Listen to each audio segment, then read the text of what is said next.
Hey everyone, I hope you're having a great day. Today we are going to talk about compound form. What are compound forms?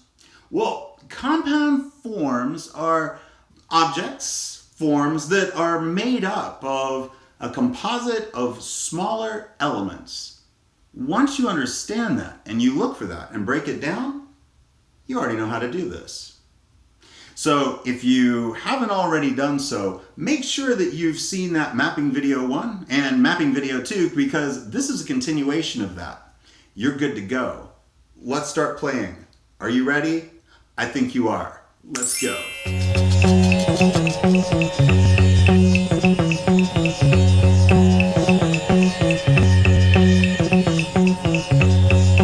Well, I look at it myself as the beginning, really, of an exploration. That's the reason we're exploring. You don't know what you'll run into on an exploration. What the sky looks like, what the stars look like. Do they still twinkle, or are they a steady light when you get outside the atmosphere? As we're getting started, I want to remind you of some things that we talked about at the beginning of the semester. Things that are important for you to keep in mind. That is, you want to make sure that you're still fully thinking about how you're moving your body. That you're not concerned with making a line, but rather you're concerned with your body mechanics, how you move, and recording those movements. We're doing all of the things that we did before, right? We're really aware of how we're using these larger muscle groups. And we're keeping in mind that that mark on the page, that's a record of this physical movement. It's not about trying to make a straight line. It's something that happens when you have the good body mechanics. It's important to understand this because I know there's a tendency for people to see what we're doing and hear what I'm saying and think somehow that even though I've already tried to be clear about it, I'm not looking for a ruler straight line. People will grab the ruler and they'll trace along that because I wanted straight lines. You must understand that what we're doing is as much about gaining eye-hand coordination and muscle control as the concepts and tools that I'm trying to give you to analyze what you see. Make sure you're using the larger body movements. And even if you end up working on something, say, as small as this, it's this, not this. Because you have more control using larger muscle groups than you do the fine, smaller muscle groups. Keep that in mind. Another thing that I want you to make sure that you understand is mapping. Mapping is not a way to make a drawing. It's not meant to be a step-by-step how-to of making a drawing. It's meant to help you be able to see and think better. I mean, you can make a drawing with it, but its main purpose that we're working with here is for you to understand a way of seeing. Primarily, this tool is more about learning how to develop your ability to see relationships, to compare and find. It's about relational thinking. It's about finding relational placements. And eventually, you don't need the stick. You're able to see those pretty readily, how things compare. It's only whenever it gets a little crazy. There's a lot going on. Let's say like a landscape, and you don't have a lot of vertical or horizontal constants that you can compare readily just by looking. You break out the stick. Likewise, if you're dealing with the human figure, there's a lot going on. There are a lot of comparisons to make. And sometimes they're not as easily apparent early on. You use this. It's a way of finding. That's its value. as a tool to help you learn how to think and whenever you get confused or lost. Your sighting device.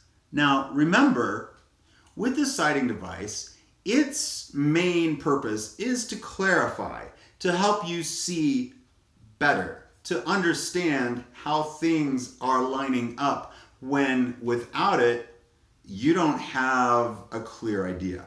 So remember, just like when I introduced this to you at the beginning of the semester, you're going to hold this in one of two ways, and that is perfectly vertical and at arm's length in front of you, or you will hold it perfectly horizontal and again arm's length. Why? Because you want to have a consistent distance between your eye and this stick, and you want to be able to have a constant. So if you hold it perfectly vertical or you hold it perfectly horizontal, then you have a constant that you can compare back to the boundaries of your paper, which also has two verticals and two horizontals. And hey, you know this emphasis that I'm giving on straight line angles. Nothing against curves at all.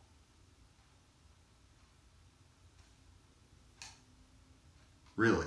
If you were to only use curvilinear lines, you would still use this way of thinking because it allows you to know how far to go before you move in, before you come back up, compared to the other placement of those edges. So before we go any further, if you haven't already seen mapping video number 1 and mapping video number 2, you should go back and check those out now, because this builds on those two. And so check it out if you haven't already. Building on mapping video number 2, this has a lot in common with what we were doing in that. The difference is that instead of having these forms, as I showed in the previous demonstrations, separate from each other, this is like taking them and smushing them together. And if we were to smush those together, it might look something like this. This is what I mean. Those things are crammed together, they're smushed together, they're stacked on top of each other, they're overlapping each other, there's no space between them. It's like they could be all glued together. Now, this isn't what I'm talking about in terms of a true compound form, but it is the same idea. A singular object comprised of different elements. How we break this down is we start off using our stick, our sighting device, and we find the outer boundaries of the form. We find the high, low, left, and right. And that's that blue rectangle that you see there. And that's going to get transferred to my paper. My medium is a little trickier here because I don't have an easy vertical, but we do have the height of that roll of tape because it's a circle from our view, and the height and the width are the same.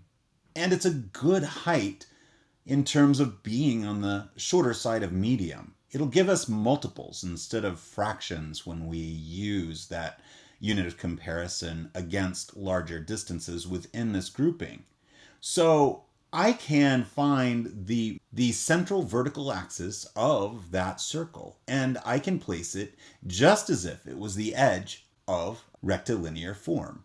Then I'll find the outer boundaries, I'm subdividing here, of the other elements, the green jar, the pink vase, and the box as well. And I'm going to compare those to each other in terms of placement.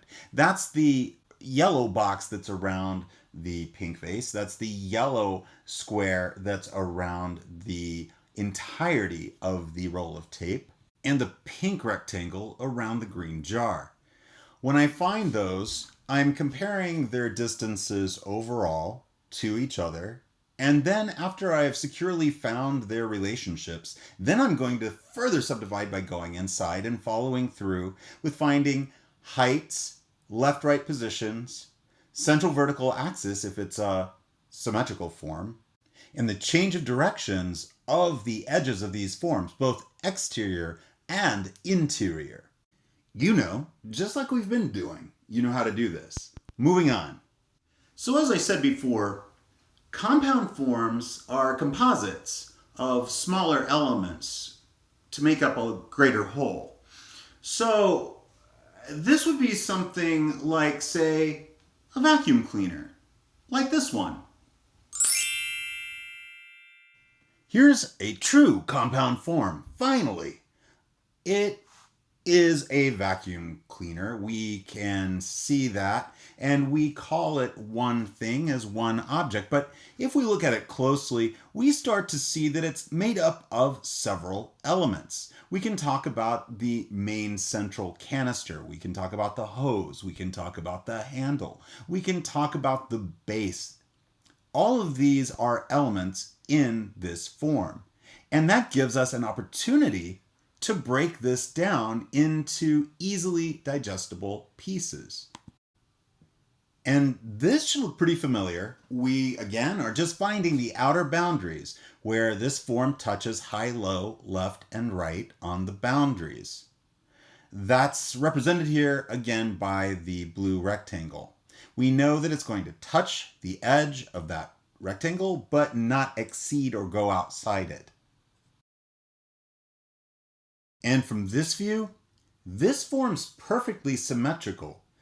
I mean, if you put that central vertical axis, it's right down the middle of that box. And if you folded it across that axis, it's a mirror image of itself. So we're good to go with using a central vertical axis guideline on our paper to help us figure things out in terms of placement accuracy. To get us started on finding those comparative placements and finding the outer boundary distances and finding the subdivision of the elements that comprise this compound form, we need a schmedium. We need a unit of comparison that we can use to find those and to then translate in the same way on our paper at the proportion of our paper schmedium that we would establish. But we don't have a vertical edge here that is on the small side of schmedium. We don't have a rectilinear form like a box that's really easy or a board that's a really easy find here. So yes, we could use the height of the clear part of that canister, but you know, it may be a little too large. It may be on the medium side of medium, and so therefore it's not a good schmedium. But if we use the width of that, canister across where you can see that red line that I have there, you can use the width of a form as your unit of comparison.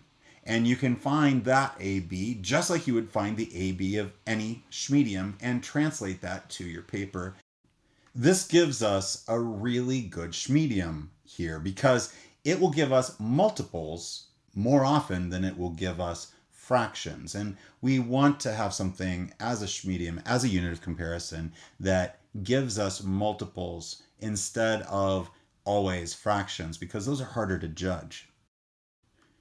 And really quickly, here's how that compares out. You can take that schmedium that we're using and we see that it's about 6.5 schmediums high by 1, 2, 2.5 schmediums wide, slightly less than 2.5.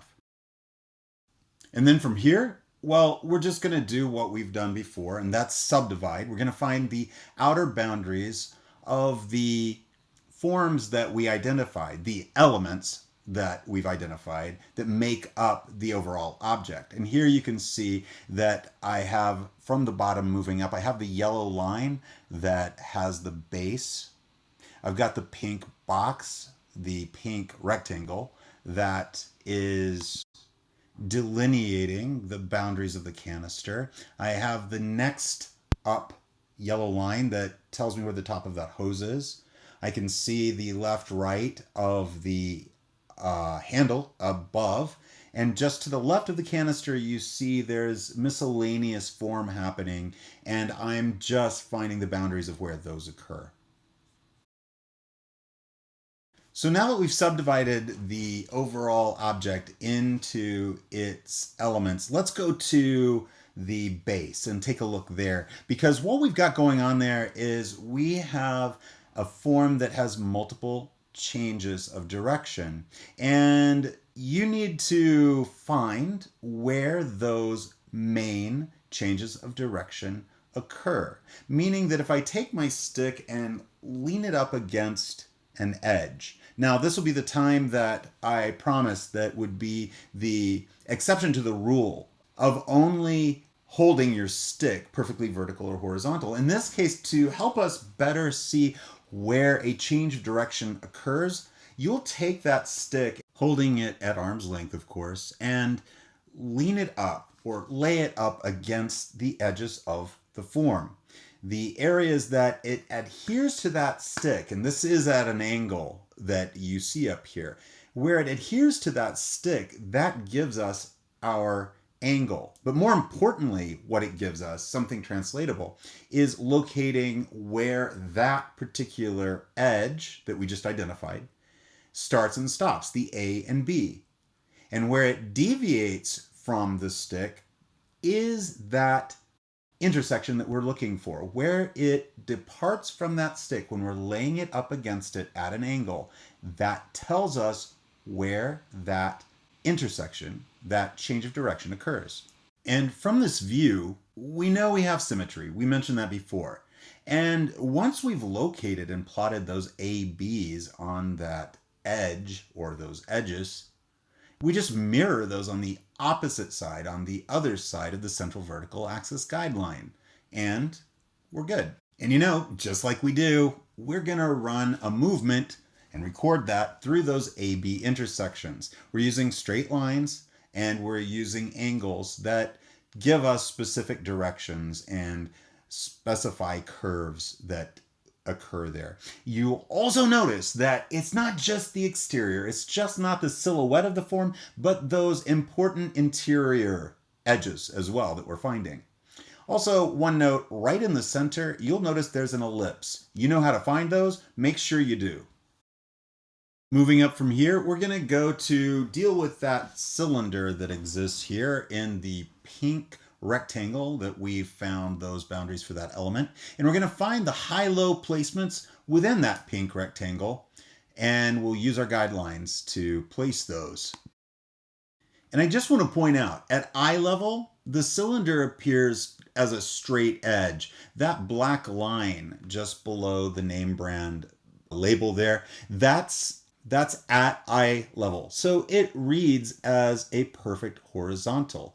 If we think of a cylinder as a series of sliced discs stacked on top of each other, circular discs stacked on top of each other, we can understand that that black one, the edge up there that we just saw, we're like looking at the edge of a record. So it appears straight. When you look at a record, vinyl, exactly on its edge, it looks like a straight line.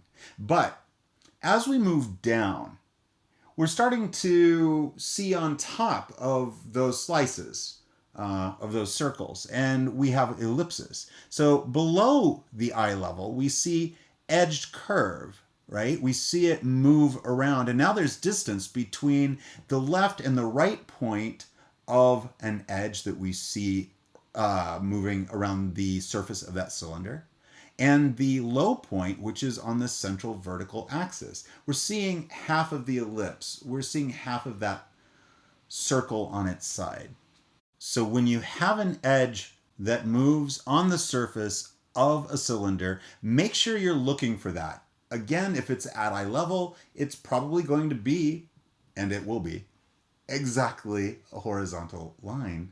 A straight line. But as it moves further down or above your eye level, you're going to see that start to curve. And you want to find how that curves by finding the left and the right points and their location high-low, and the central point and where it is relative to the other two to help you establish that curve.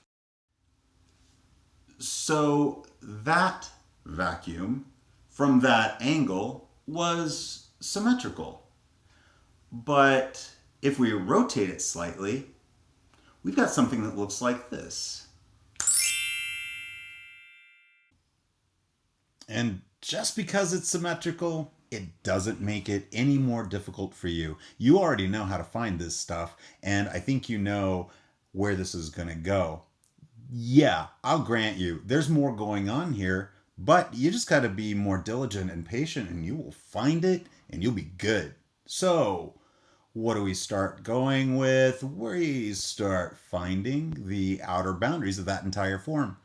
We're gonna break down the element placements within those boundaries, those outer bonks, and then we're gonna compare the horizontal distances of the subdivided form to each other to locate the left-right positions. And you can see those dotted lines, that's my stick going all the way up to the top or all the way down to the bottom so that I can see how far those are. I can also use a medium that will help me find that, and I can use a similar one as I used last time.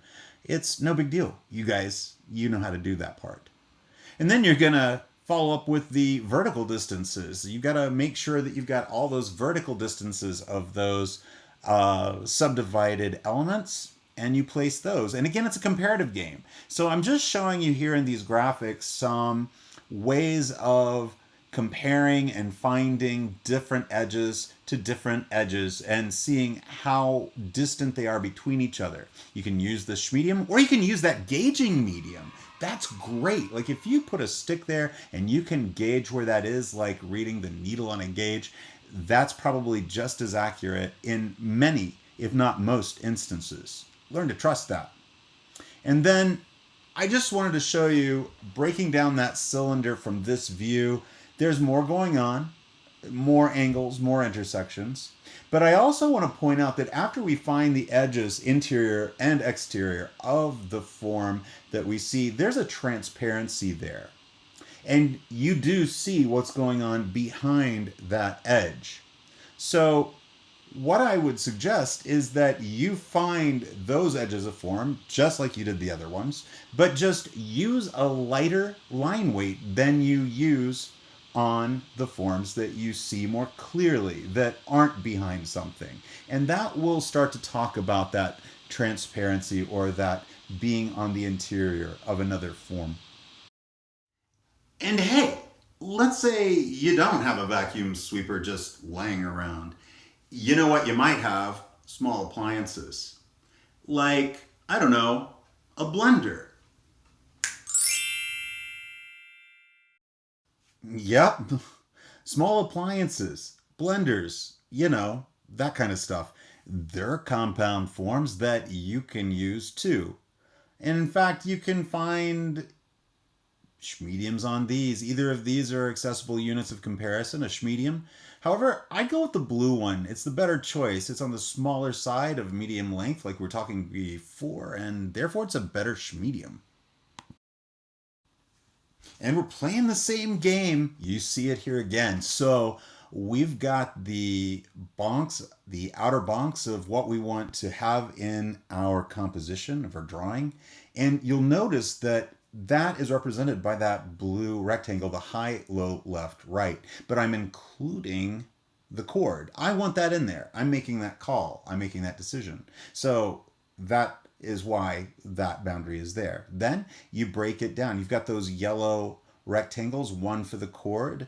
You've got the yellow one for the glass container above, and then you've got the pink one below for the base. And then you can see where I did the changes of direction like I did before on the vacuum. And I just plot those ABs out and I move through them.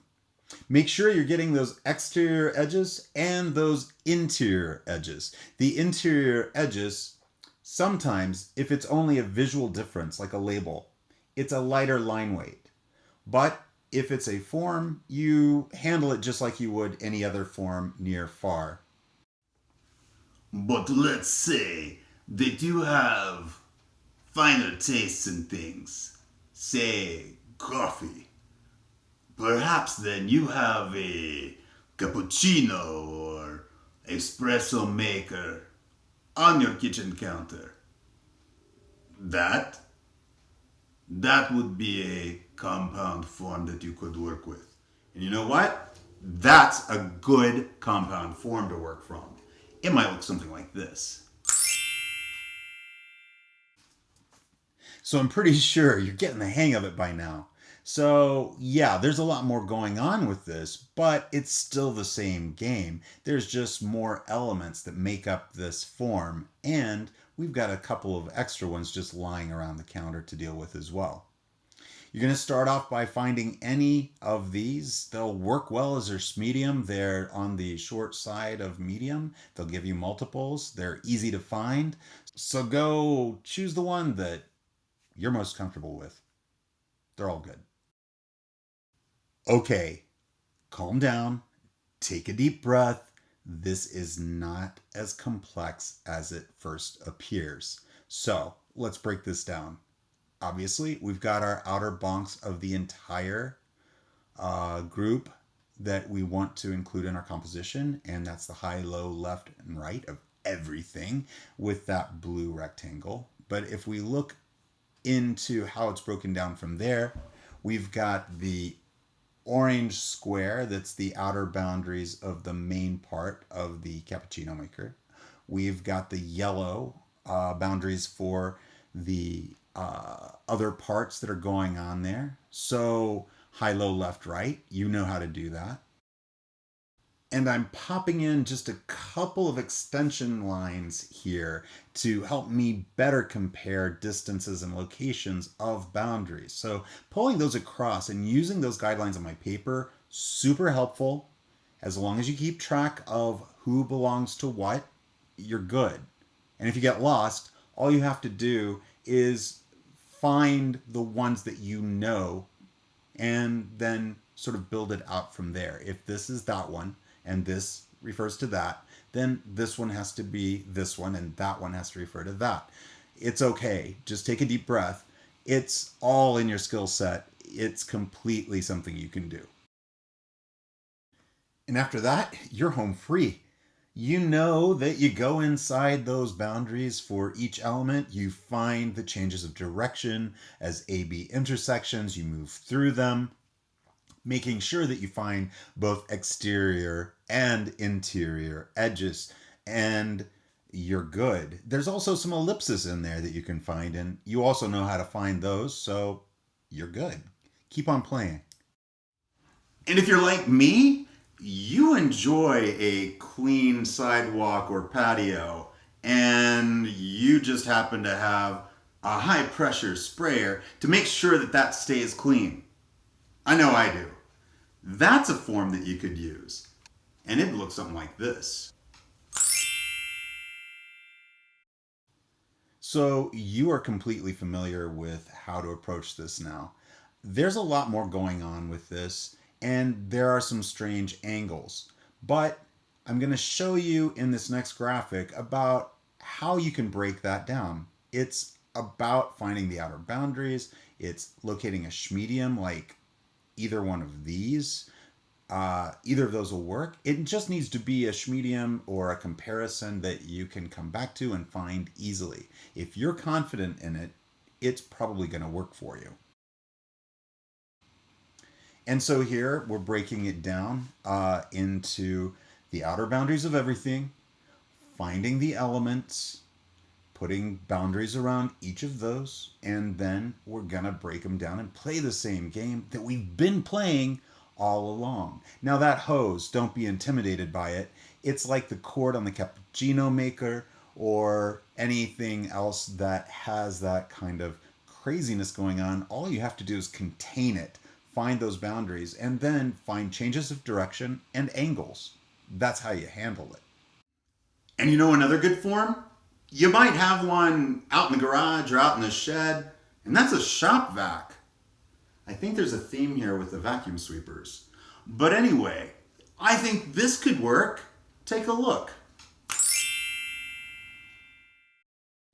By now you realize I'm just showing you examples of things you can use because the strategies, well, they're just the same. They're all compound forms. You approach them the same way. You find your schmediums, you find your boundaries, you break those down. Like I said, at this point, we're just running through some options and showing you some examples of how those break down. So you might want to pause and take a little bit of a closer look to help you understand better. But it's the same approach. And in this graphic, you can see that I take it a little further in terms of comparing for location of certain kinds of edges or intersections. The two yellow arrows coming from the right side pointing at the end of the hose, that's to locate that intersection, that point within that area. You'll also notice that I have white lines all throughout and that they correspond with a high-low left-right position of a change of direction throughout. Just helps us see and find those easier. So take a look and see if that set of guidelines and that approach is going to be something that you can lean into, because I think you can. And there's one more thing you might consider. You know, spring has sprung and that grass is growing. So after you're finished mowing that lawn, take a look at the lawnmower that you have there. Because you know what? Compound form. Let's take a look. And it's our last example. Now, not that there aren't a huge number of possibilities out there beyond what I've shown. I hope that it gets your mind working and you start to look for opportunities. Like this lawnmower, it's great. It's something that you can break down. The big forms are chunky and easy to find. You can use the boundaries of each of those elements to demarcate where they exist and find them pretty accurately. The angles that exist on this form are also pretty easy to find.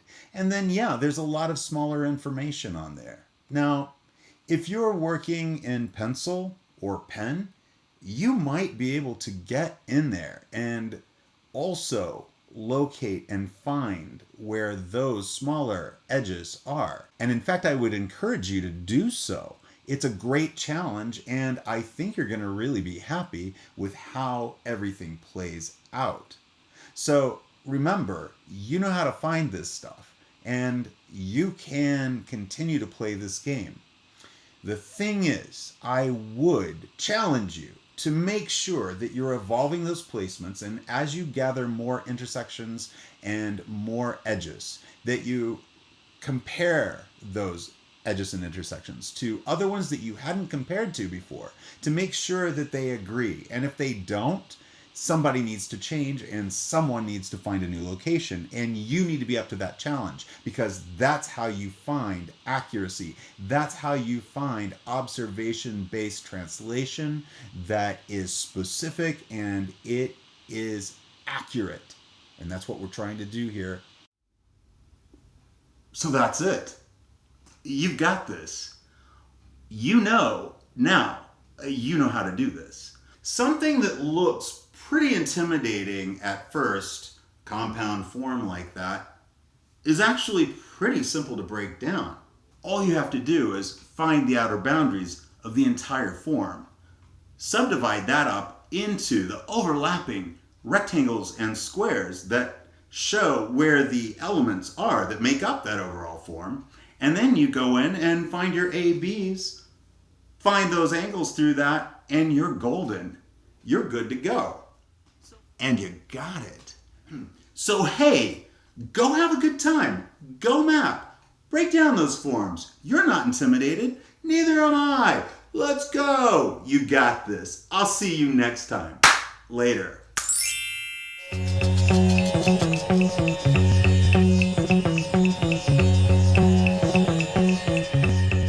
Hi.